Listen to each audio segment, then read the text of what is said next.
England is a very interesting place for religion. The British themselves have experienced, I guess, a falling away from religion over the course of the past century or so. Ever since basically World War II, the British people have become less and less religious.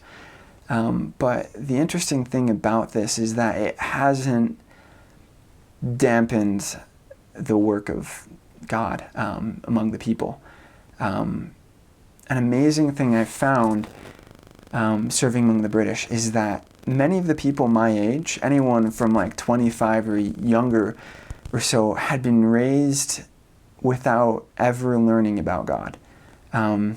It's incredible that in a country that has such a strong Christian heritage that this would be the case, but because of the falling away over the centuries, this new generation has been raised without ever learning. And so most of them that I'd speak to, people around my own age, would have heard that, God is some omnipotent, some supposedly benevolent being that was, they'd been told basically it was a disappointment, or that people that, follow God are not wise, or are, biased or old-fashioned.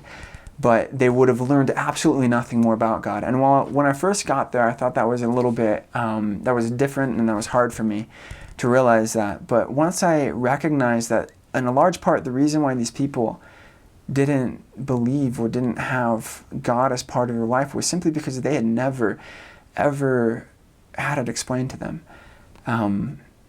And from that moment forward, my mission changed to a large degree. I began seeking out people like that, and it became one of my favorite things to do. When I meet someone, the usual initial reaction is, oh no, like, I'm not interested in religion, religion's dumb, like, only old people believe in God. But it was pretty easy to continue talking with them because the British are friendly people, even though they have a bit of a shell around their personality. As soon as you break through that, they're very friendly people.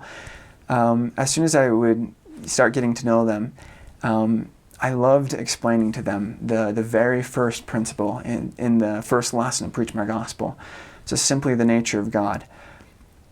I explained to them that God is a person, that God is a man, glorified and perfected man, but a man nonetheless, someone that we can relate to, someone that cares about us, someone that we can speak to personally and ask questions when we don't understand things. Someone who knows us personally, someone who loves us, someone who has cared about us our entire lives and has been trying and working to help us through our difficulties, someone that they can turn to when they have difficulties. Basically, the fact that I would be able to explain to these people that God wasn't just some supposedly benevolent dictator who did a bad job, as some of them saw it, but that God was actually a father, and that God is their father and feels for them and cares for them in the way a father does. For many people, this would be something that had never crossed their mind, something that they had never been exposed to. And it would be so new and so different for them that it would change their perspective completely. I saw some people that their first instinct was to ignore us, to shun us, to laugh at us. But as soon as I got them talking and was friendly with them, and then had the chance to begin explaining why I love Jesus Christ, why I follow God, and who God really is, they would want to listen, they'd want to learn more. And small things like that made a big difference, and that became one of my favorite parts about my work as a missionary. And that kind of covers a lot of the, that's basically the case for a lot of the religious climate among the British, but it's not the only religious climate there.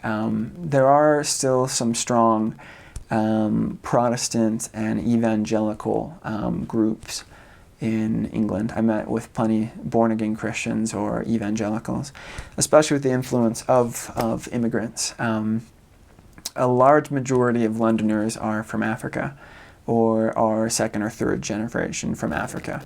And those people are all strong Christians, for the most part. People that believe in God, even though they may not.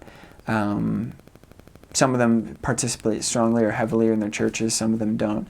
But I found with them a great love of Jesus Christ, and that was usually enough to be able to begin talking with them, and incredibly friendly people too. In more metropolitan areas, you'd also have many people from East Africa and from the Middle East, and so I had many conversations with Hindus or Sheiks, Muslims as well, and I found each one of the cultures and religions to be incredibly friendly and accommodating, and willing to listen as we spoke as well.